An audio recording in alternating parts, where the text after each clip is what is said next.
Bahagyang bumaba ang bilang ng mga naitalang kaso ng African Swine Fever o ASF sa bansa kung ikukumpara noong nakaraang 2024. Ayon sa Agriculture Department, malaking ambag sa pagbabang ito ang tuloy-tuloy na vaccination rollout at mahigpit na border measures. Una sa balitang yan si Dustin Bayog.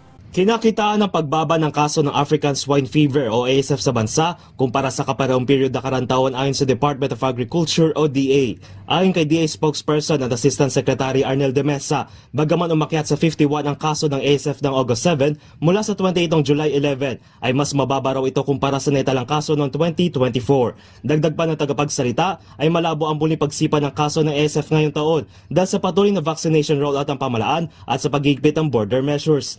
Noong Marso ay nagtala na rin ng pagbaba ng kaso nito sa bansa kung saan ayon sa DA Bureau of Animal Industry ay umabot na sa 28,000 vaccines mula Vietnam ang naipamahagi sa Central Luzon at Calabar Zone. Mababatid noong 2024 ay nagtala ng pagtaas ng kaso sa Lobo, Lian, Rosario, Calatagan at Lipa City sa Batangas na isinalalim pa noon sa state of calamity. Nilinaw ng DA na hindi na sa kaparehong lugar nagtala ng bagyang sipa kung hindi karamihan na sa mga ito ay mula sa Bohol, kabila ng ilang baboy ng Cordillera, Ilocos, Central Luzon, Calabar Zone, Mimaropa at Eastern Visayas. Para sa MBC TV Network News, ito si Dustin Bayog ng DZRH TV.